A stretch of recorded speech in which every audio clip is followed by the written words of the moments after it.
Hello friends, welcome to my channel. एक बहुत ही common question मुझे लोग पूछते हैं कि वास्तु जो है वो तो घर के फ्लोर प्लान के ऊपर होता है।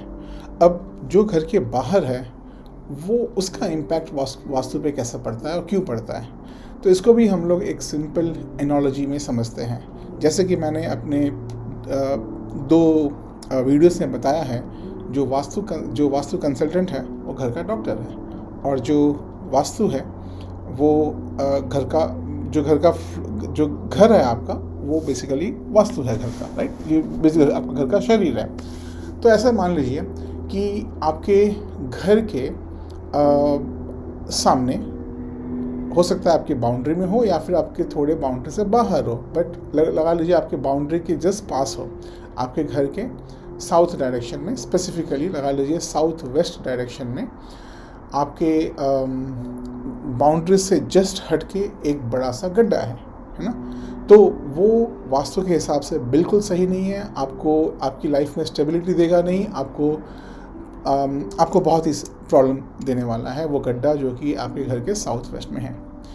तो आप नोटिस कीजिए कि जब एक ह्यूमन बॉडी के हिसाब से, अगर मान लो आप एक ह्यूमन का शरीर है और आप हमेशा कचरे के पास रहोगे, कचरे के ढेर के पास ही आप काम करते रहोगे, या फिर कोई भी रीज़न हो, कोई भी कारण हो, उसके पास ही आप अपने दिन का ज़्यादातर समय वहाँ पे स्पेंड करोगे, तो उस कचरे के ढेर से जो आप वो कचरा का ढेर आपके बॉडी में नहीं है, बट आप उसके आसपास हमेशा रहते हो, तो वो आपको तकलीफ़ देने वाला है। आपको कुछ ना कुछ बीमारी तो देगा ही देगा वो।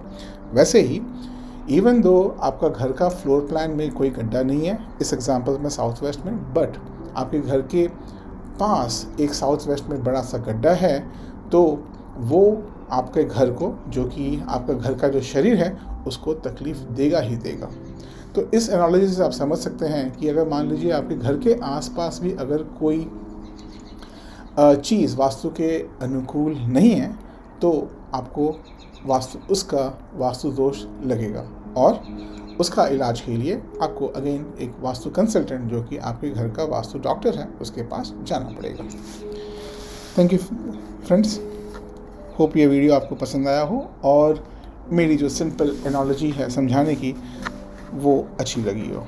अगर आपको मेरे वीडियोस पसंद आ रहे हैं तो प्लीज़ मेरे चैनल को लाइक और सब्सक्राइब कीजिए और शेयर भी कीजिए।